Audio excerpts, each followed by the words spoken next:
Membebaskan sandera, 5 orang prajurit jaga yang ditugaskan di depan keraton dalam tiba berjatuhan. Bayangan itu berhenti berkelebat setelah melihat para penjaga jatuh bergulingan. Dengan halus didorongnya pintu keraton dalam, lalu ia melangkah masuk ke dalam tempat tinggal penguasa Tuban itu. Lelaki itu berseragam prajurit Tuban. Otot kekarnya yang kokoh menambah gagah pria dengan baju tempur keraton Tuban itu. Ya, lelaki itu adalah Raden Kuning yang menyamar menjadi pasukan Senopati Gelagahwatu. Raden Kuning berjalan perlahan melalui pelataran menuju gedung tempat Raden Haryo Balewot tinggal. Istana Keputren ada di sisi sebelah kiri, sedangkan tempat yang ditujunya ada di sebelah kanan. Tak susah menemukan tempat yang ditujunya. Bangunan itu adalah bangunan termegah yang ada di keraton dalam. Raden Kuning menyelinap di balik tiang regol penghubung antara Istana Kedaton dengan Istana Gedong.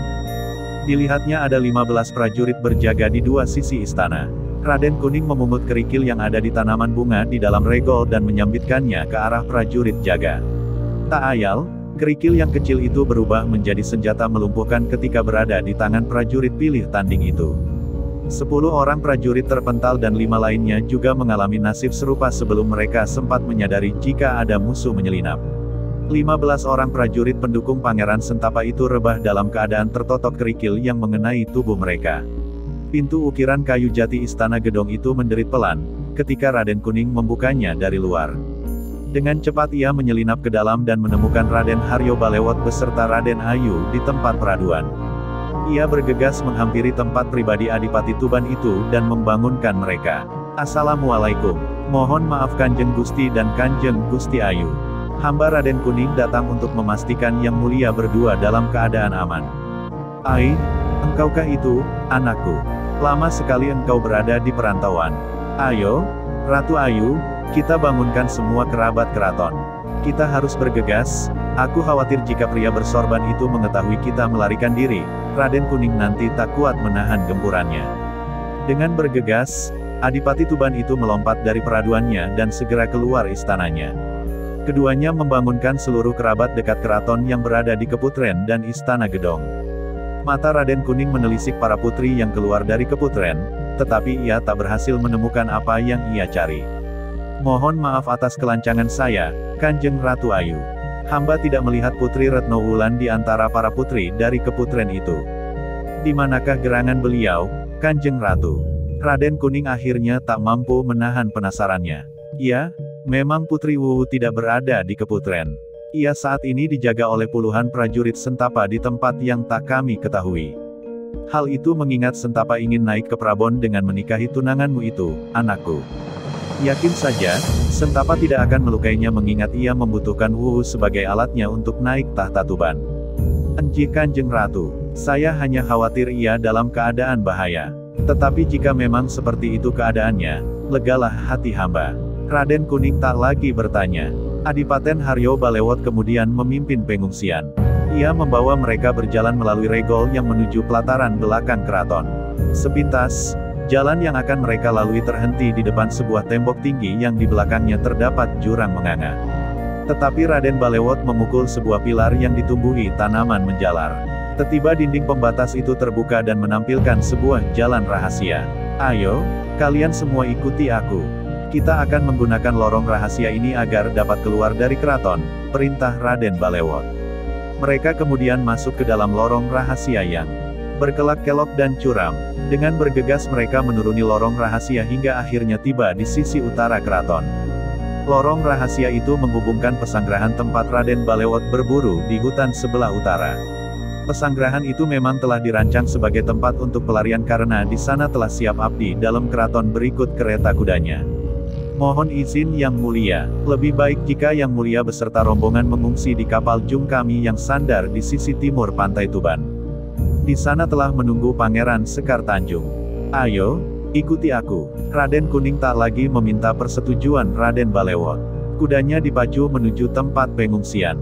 Raden Balewot yang berada di kereta kuda tanpa banyak bicara mengikuti arah yang dituju tunangan Putri Wuwu itu. Sementara itu, di saat Raden Kuning telah berhasil melarikan Adipati Tuban beserta keluarganya, pesta pora di Paseban masih berlangsung. Senopati Gelagahwatu berhasil memainkan perannya dengan baik. Ia berpura-pura mabuk minuman keras dan tertawa girang sambil menggoda penari serono yang kini berada di sisi kiri dan kanannya, menemani ia minum. Pesta minuman keras itu semakin serono dengan kehadiran para wanita yang terus menari dan menyanyi. Pesta itu perayaan menyambut pernikahan Pangeran Sentapa itu akhirnya meluas dan melibatkan hampir seluruh prajurit penjilat yang kini mengabdi pada tuan barunya. Meskipun seluruh prajurit berpesta pora, tetapi 25 orang penjaga Pangeran Sentapa yang bersorban itu tetap disiplin dengan tugasnya. Mereka nampak tidak tertarik dengan pesta tersebut. Berkali-kali orang-orang aneh itu menolak ketika dibawakan arak oleh penari. Malam itu suasana temaram karena purnama telah menyingsing. Tepat tengah malam ratusan prajurit yang dipimpin Soka Lulung berkumpul dengan leluasa di alun-alun kota raja. Tak lama kemudian datang bala bantuan dan prajurit Keraton Palembang yang dipimpin langsung oleh Raden Kuning dan Pangeran Sekar Tanjung. Mereka menunggu aba-aba dari Senopati Gelagahwatu yang ketika itu telah berada di dalam keraton. Sebuah sinar terang nampak menerangi angkasa. Ya, itu adalah panah api yang dilepaskan ke udara. Semua prajurit yang berkumpul di alun-alun bergerak merangsek maju menuju keraton. Seketika suasana berubah hiruk-pikuk oleh nyanyian perang yang dinyanyikan oleh mereka. Yang ada dalam benak para prajurit itu adalah menang atau mati. Mata mereka beringas seolah berikrar tak akan memberi ampun jika darah lawan belum menetes ke bumi. Serang! Aba-aba yang langsung dikumandangkan Pangeran Sekar Tanjung itu semakin menambah semangat prajurit.